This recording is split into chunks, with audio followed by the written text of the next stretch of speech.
August 1944. Somewhere in northern France, just outside a shattered farming town that had already changed hands twice in the last 3 days, a group of Canadian infantrymen moved slowly through the ruins of what used to be a railway station. The firefight had ended nearly an hour ago. Or, at least, it was supposed to have ended. A white cloth hung from the second-floor window of a half-collapsed administrative building at the end of the street. The universal signal was clear: surrender. Sergeant Daniel Mercer raised his hand, stopping the patrol behind a burned-out transport truck. Dust still floated in the air from the artillery barrage earlier that morning.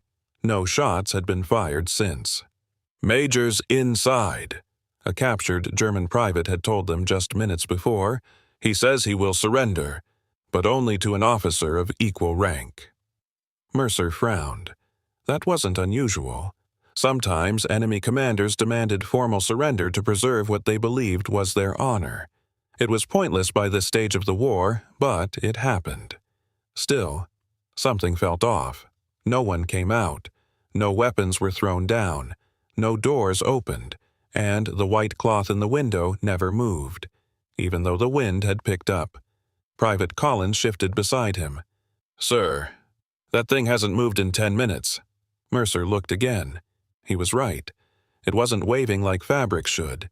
It was tied down, pinned in place, and suddenly, what had looked like a surrender began to feel like something else entirely. Mercer didn't like it. Everything about the situation felt staged. Still, orders were orders, and if a German major wanted to surrender formally, protocol demanded it be accepted. Higher command wanted prisoners.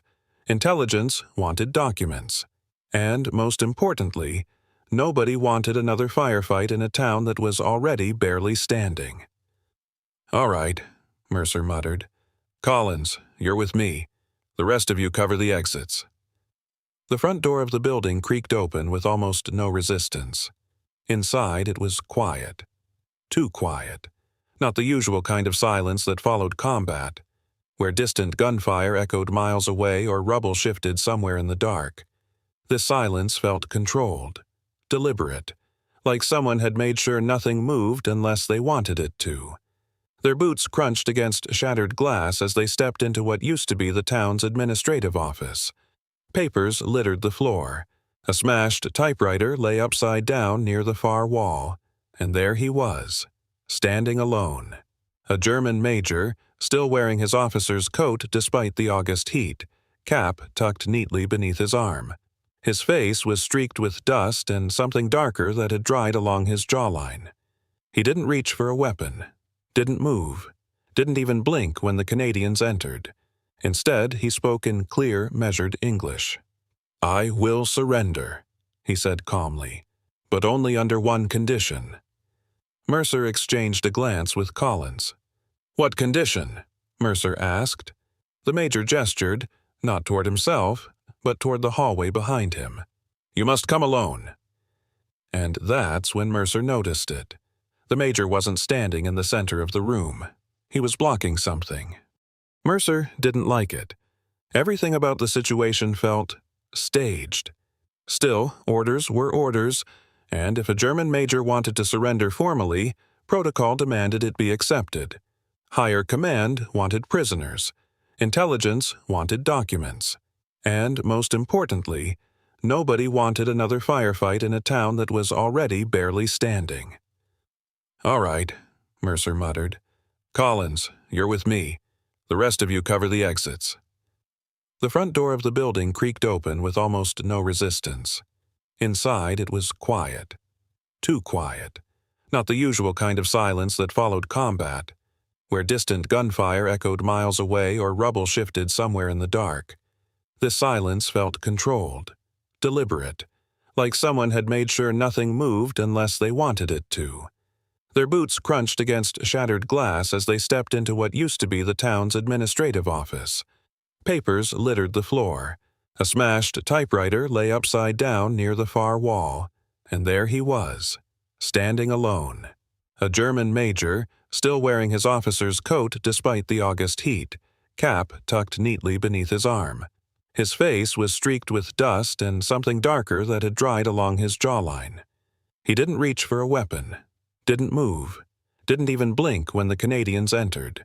Instead, he spoke in clear, measured English. "I will surrender," he said calmly, "but only under one condition." Mercer exchanged a glance with Collins. "What condition?" Mercer asked. The major gestured, not toward himself, but toward the hallway behind him. "You must come alone." And that's when Mercer noticed it. The major wasn't standing in the center of the room. He was blocking something. Mercer reached the door. For a moment, he didn't touch it. That metallic sound came again, soft, measured, a click, followed by another, like someone adjusting a dial, or locking something into place. He pushed the door open with the barrel of his rifle. Inside, the room wasn't what he expected. No barricade, no hidden rifleman, no last stand waiting to happen. Instead, a desk, a field radio set, wires running across the floor toward a cracked window, and 3 German soldiers sitting against the far wall, unarmed, exhausted, one of them barely conscious, his head resting against a stack of folders that had spilled across the floor during the bombardment. The radio operator looked up slowly as Mercer stepped inside. His hands were still resting on the transmitter, not reaching for anything, just waiting. Mercer's eyes shifted to the wall behind him. Maps, dozens of them, pinned up with knives, tacks, even broken pieces of glass. Railways, roads, Canadian advance routes, supply lines, artillery positions, all marked, all updated, as of this morning. And suddenly, Mercer understood why the major hadn't surrendered outside. Mercer stepped closer to the radio. The operator didn't resist, didn't flinch. His fingers were still resting on the transmission key, as if he had simply paused mid-sentence. Mercer reached out and pulled the headset away from the man's ears. Static. Then, a tone. Faint. Rhythmic. His brow tightened. That wasn't background noise, that was a signal. Still going out. Still active. "Collins," Mercer said quietly, "shut it down." Collins moved toward the power unit, boots crunching against shattered plaster. A wire trailed from the back of the transmitter toward the window, disappearing beneath the broken frame where part of the antenna had been hastily mounted to the outside wall. Improvised, but effective. Mercer looked back at the maps. They weren't old. Fresh pencil markings cut across the paper. Arrows, unit numbers, time estimates. Canadian convoy routes, bridge crossings, artillery staging zones, and, beside one of the main supply roads, today's date. Whatever message had just been sent hadn't been about surrender. "Sir, it's still warm." Collins' voice came from behind him. Mercer turned. The power unit had already been disconnected, the transmitter silent now. But the casing still held heat. Whoever had been operating it had been doing so seconds ago, not minutes, seconds. Mercer stepped back into the hallway. The major hadn't moved from his original position. His posture was unchanged. His coat still hung perfectly in place despite the dust drifting through the corridor from the broken windows above. "You were buying time," Mercer said. It wasn't a question. The major didn't deny it. Instead, his eyes shifted briefly toward the office Mercer had just exited, toward the radio set that was no longer transmitting, then back again. "You said you would accept my surrender," the officer replied calmly. Mercer studied him. No panic, no anger, just certainty, as though whatever message had been sent had already done its job. Outside, somewhere beyond the ruined streets, the distant rumble of engines began to echo faintly through the shattered town. And, for the first time since the white cloth appeared in the window, Mercer realized the surrender had never been meant for him at all. The sound came again, low at first. So low, Mercer almost thought it was thunder, but it wasn't coming from the sky. It was coming from the road. A deep mechanical vibration rolled through the broken walls of the building, rattling loose plaster from the ceiling as it grew louder with each passing second. Engines. Multiple, heavy ones. "Outside!" Mercer snapped. Two Canadian riflemen rushed past him toward the nearest shattered window, crouching beneath the cracked frame as they carefully raised their binoculars above the rubble line. One of them froze, then lowered them slowly. "Sir." Mercer didn't need the rest of the sentence. He was already moving. Outside, the main street of the town curved past what used to be a bakery, now nothing more than a collapsed shell of brick and timber, and beyond it, movement. Not infantry, not retreating supply trucks, armor, at least 3 vehicles, maybe more behind them. Their outlines flickered in and out between drifting dust clouds kicked up along the road, angular shapes advancing steadily through the haze. They weren't rushing. They weren't scouting. They were advancing with purpose, like they knew exactly where to go. Mercer's stomach tightened. Because there was only one place in this town that would matter enough to send armor straight through artillery fire and collapsing streets. And it was the building he was standing in. Behind him, the German major spoke again. "You should take cover now," he said quietly. The first shell didn't land nearby. It landed exactly where it needed to. The impact tore through what remained of the street outside, blasting apart a stone wall less than 30 meters from the building's entrance. Dust and fragments of timber erupted into the air, slamming against the broken windows in a wave of pressure that knocked Collins flat against the corridor wall. Mercer didn't shout, didn't need to. The second shell came seconds later, closer, too close. Glass that had somehow survived the earlier bombardment finally gave way, shattering inward across the office floor where the radio still sat, wires trailing uselessly across the debris. "They're ranging us!" someone yelled from the far end of the hall, but Mercer already knew. This wasn't random fire, this wasn't suppression. Each impact walked steadily toward their position, the intervals tightening with mechanical precision. Whoever was directing that fire had their coordinates, and Mercer knew exactly how. He turned back toward the open office door, toward the maps that now hung loose against the wall, some of them torn free by the blast wave. The radio operator hadn't been transmitting surrender. He'd been transmitting position data. This building, this floor, this room. Outside, the rumble of engines had stopped, which meant the armor wasn't advancing anymore. It didn't have to. The German major's voice came again from the hallway behind him. "You should have accepted it sooner," he said quietly. The third impact hit the roof. This time the entire building groaned. A deep, splintering sound tore through the upper floors as part of the ceiling above the main corridor collapsed inward, sending broken beams and chunks of masonry crashing onto the tiled floor below. Someone screamed. Mercer turned just in time to see one of his riflemen dragged backward by the force of the blast, disappearing beneath a cloud of dust and falling plaster as the hallway lights flickered once, then died completely. Darkness. Only the thin gray daylight from shattered windows remained now, cutting narrow lines across the debris-filled corridor. "They've got us zeroed in!" Collins shouted from somewhere to Mercer's left. Another shell landed, closer than the last.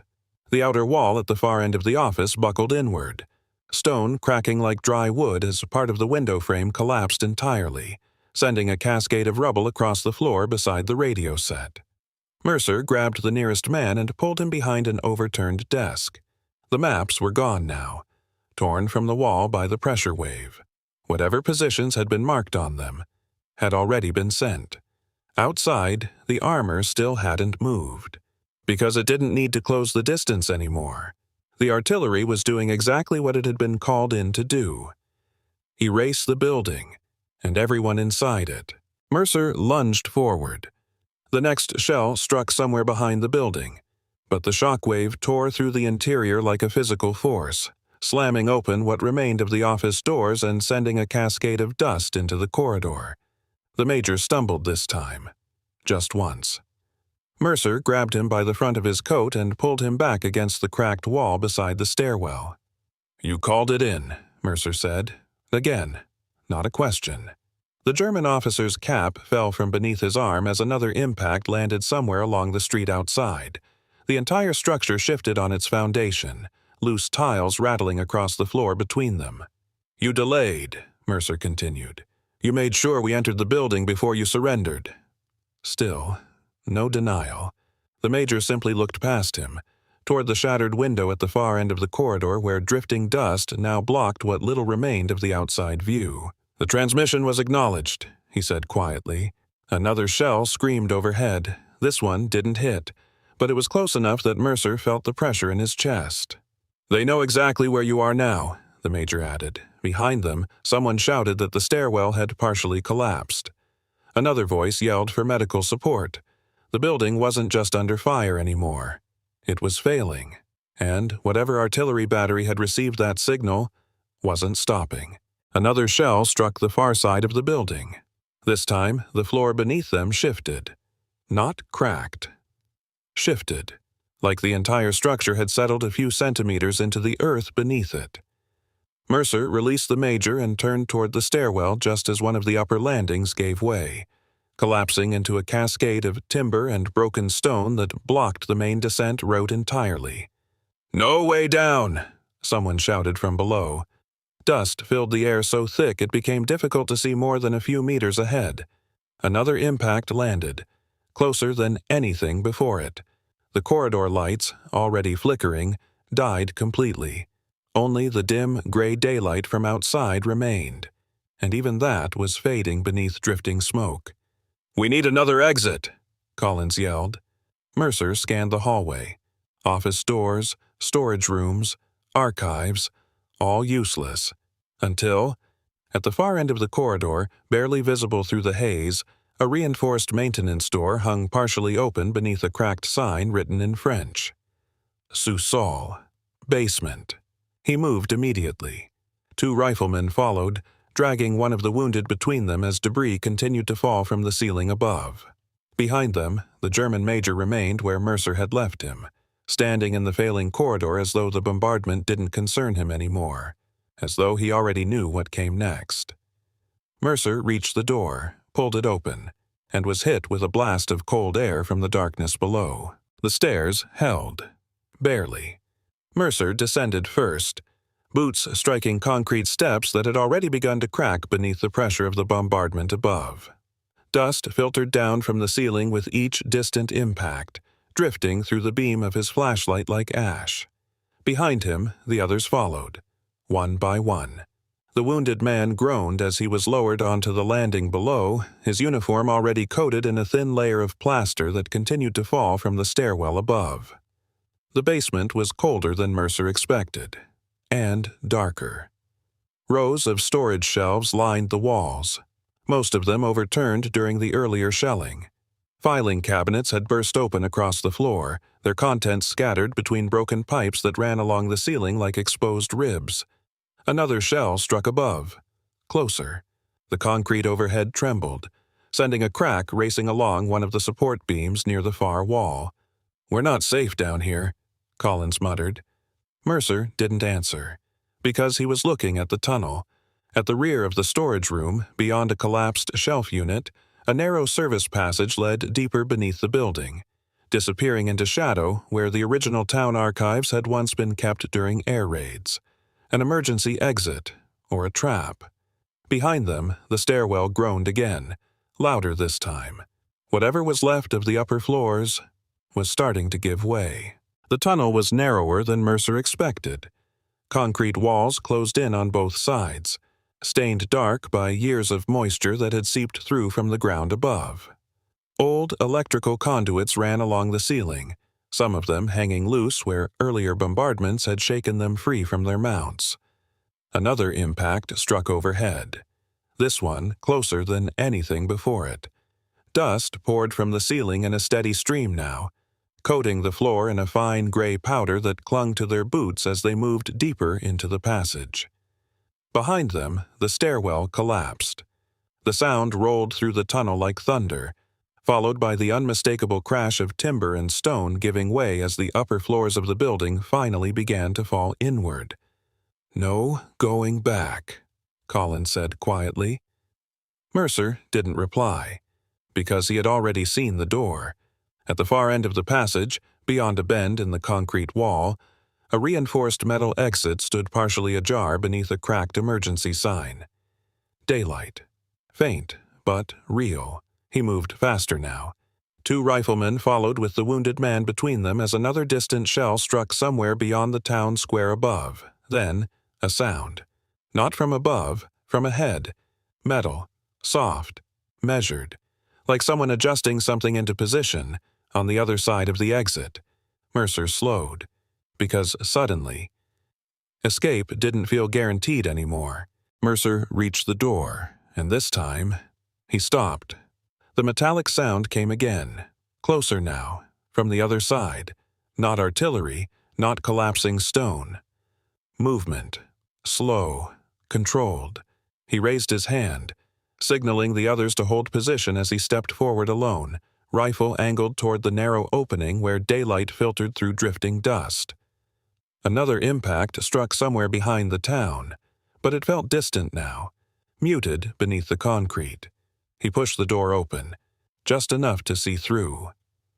Outside, the rear alley behind the municipal building had been reduced to a narrow canyon of broken brick and twisted timber. Smoke drifted between collapsed walls where the earlier shelling had already torn through neighboring structures. And there, blocking the exit, was armor.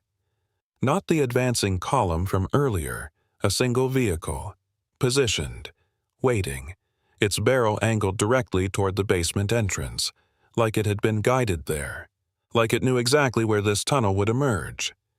Mercer felt his grip tighten around the rifle, because suddenly, the German major's surrender made perfect sense. Mercer didn't fire. Not yet, because something wasn't right. The armored vehicle hadn't moved since the door opened. Its barrel remained fixed on the entrance, steady, unmoving, like it had been locked into position, waiting, but not reacting. Mercer stepped forward slowly into the daylight, boots crunching against broken brick and glass as drifting smoke curled around the alley walls. Still nothing. No turret adjustment, no hatch opening, no movement from inside. Behind him, Collins followed, rifle raised as the rest of the patrol emerged from the tunnel with the wounded man between them. Then, a sound. Not from the tank, from somewhere behind it, a voice. English. "Hold your fire!" Mercer's head snapped up. From the far end of the alley, 2 figures stepped into view between the smoke, both wearing Canadian uniforms coated in dust and plaster from the bombardment. One of them carried a signal pack, the other, a camera. Film still rolling. "They've been marking buildings with radio signals all morning," the cameraman shouted as he approached. "Command sent us to confirm it on film." Mercer turned back toward the armored vehicle, toward the barrel that had been aimed so precisely at the tunnel exit, and finally understood. The surrender had never been about escape. It had been about proof, and now it was caught on camera. Mercer didn't fire. Not yet, because something wasn't right. The armored vehicle hadn't moved since the door opened. Its barrel remained fixed on the entrance, steady, unmoving, like it had been locked into position, waiting, but not reacting. Mercer stepped forward slowly into the daylight, boots crunching against broken brick and glass as drifting smoke curled around the alley walls. Still nothing. No turret adjustment, no hatch opening, no movement from inside. Behind him, Collins followed, rifle raised as the rest of the patrol emerged from the tunnel with the wounded man between them. Then, a sound. Not from the tank, from somewhere behind it, a voice. English. "Hold your fire!" Mercer's head snapped up. From the far end of the alley, 2 figures stepped into view between the smoke, both wearing Canadian uniforms coated in dust and plaster from the bombardment. One of them carried a signal pack, the other, a camera. Film still rolling. "They've been marking buildings with radio signals all morning," the cameraman shouted as he approached. "Command sent us to confirm it on film." Mercer turned back toward the armored vehicle, toward the barrel that had been aimed so precisely at the tunnel exit, and finally understood. The surrender had never been about escape. It had been about proof, and now it was caught on camera. Mercer didn't fire. Not yet, because something wasn't right. The armored vehicle hadn't moved since the door opened. Its barrel remained fixed on the entrance, steady, unmoving, like it had been locked into position, waiting, but not reacting. Mercer stepped forward slowly into the daylight, boots crunching against broken brick and glass as drifting smoke curled around the alley walls. Still nothing. No turret adjustment, no hatch opening,